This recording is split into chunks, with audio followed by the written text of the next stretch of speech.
প্লাস্টারের second part guys. তো এবার আমি যেটা করছি সেটা হচ্ছে কমলা রঙের আর হলুদ রঙের শেড দিচ্ছি দেয়ালগুলোতে।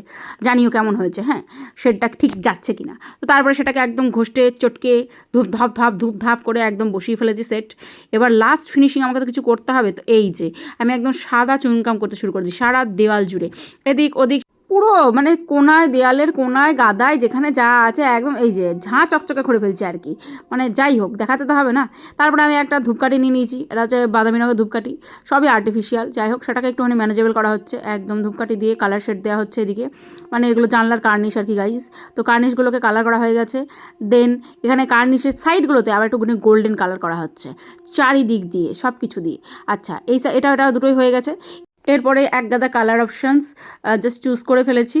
মোট কথা দেওয়ালের একটা দেওয়ালে তো একটা শেড দিতে হবে না। আর এই যে এরপর একটুখানি আলকাতরা পেয়ে গেছিলাম, আলকাতরাটাকে সেট করার চেষ্টা করছিলাম এখানে, দেখে বুঝতেই পারছো। তো তারপরে এই যে রং করছি আর কি, রংটাও হয়ে গেছে মোটামুটি। আবার আলকাতরাটা একটুখানি ঘষটে নিচ্ছে এদিক দিয়ে ওদিক দিয়ে।